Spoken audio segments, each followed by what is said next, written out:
নমস্কাৰ।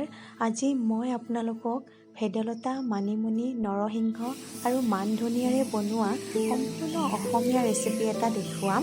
আৰু এই ৰেচিপিটো মোৰ ভণ্টিয়ে বনাইছে। চাওকচোন তাই কেনেকৈ বনাইছে ৰেচিপিটো।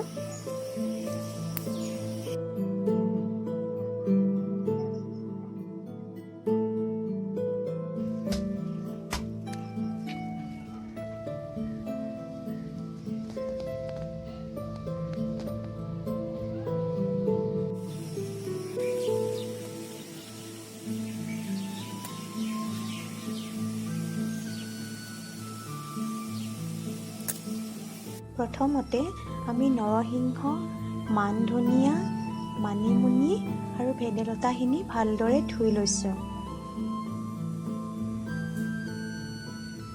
এতিয়া গোটেইখিনি আমি এটা মিক্সাৰ জাৰত দি দিম। লগতে তাত কেইটুকুৰামান আদাও দি দিম। জলকীয়াও দিছোঁ আমি। আৰু অকণমান নিমখ দি অলপ পানী দি ভালদৰে পেষ্ট এটা বনাই ল'ম।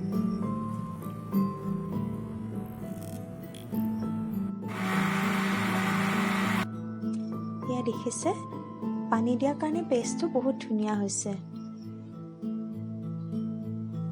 এতিয়া মই দালিৰ বৰা বনাম। তাৰ কাৰণে মই নহৰু কেইটুকুৰামান, আদা লৈছোঁ, মচুৰ দাইল লৈছোঁ আৰু জলকীয়া লৈছোঁ। এতিয়া এই গোটেইখিনি আকৌ আমি মিক্সাৰ জাৰত বেলেগকৈ পিচি ল'ম। অকণমান নিমখ দি দিব আপোনালোকে।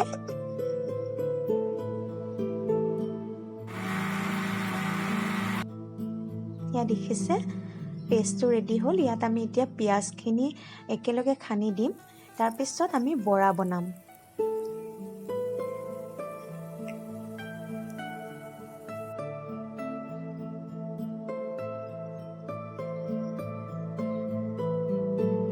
দালিৰ বৰাখিনি এনেকৈ প্ৰথমতে ফ্ৰাই কৰি ল'ব লাগে।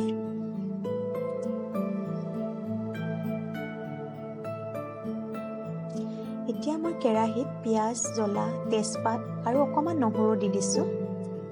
এতিয়া ইয়াতে আমি ভেদাইলতাৰ যিখিনি পেষ্ট বনাইছিলোঁ সেইখিনি দি দিম আৰু অলপ সময়ৰ কাৰণে ফ্ৰাই কৰি ল'ব, যাতে কেঁচা গোন্ধটো নোহোৱা হৈ যায়। এতিয়া আমি ইয়াত আপোনাৰ জোখমতে যিখিনি পানী লাগে সেইখিনি দি দিব।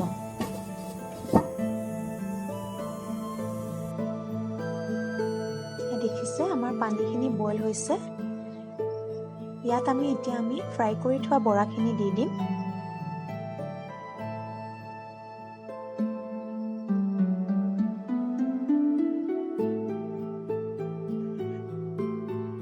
অকণমান লৰাই আমি আকৌ 2 পৰা 3 মিনিট সময় ঢাকনিখন দি দিম।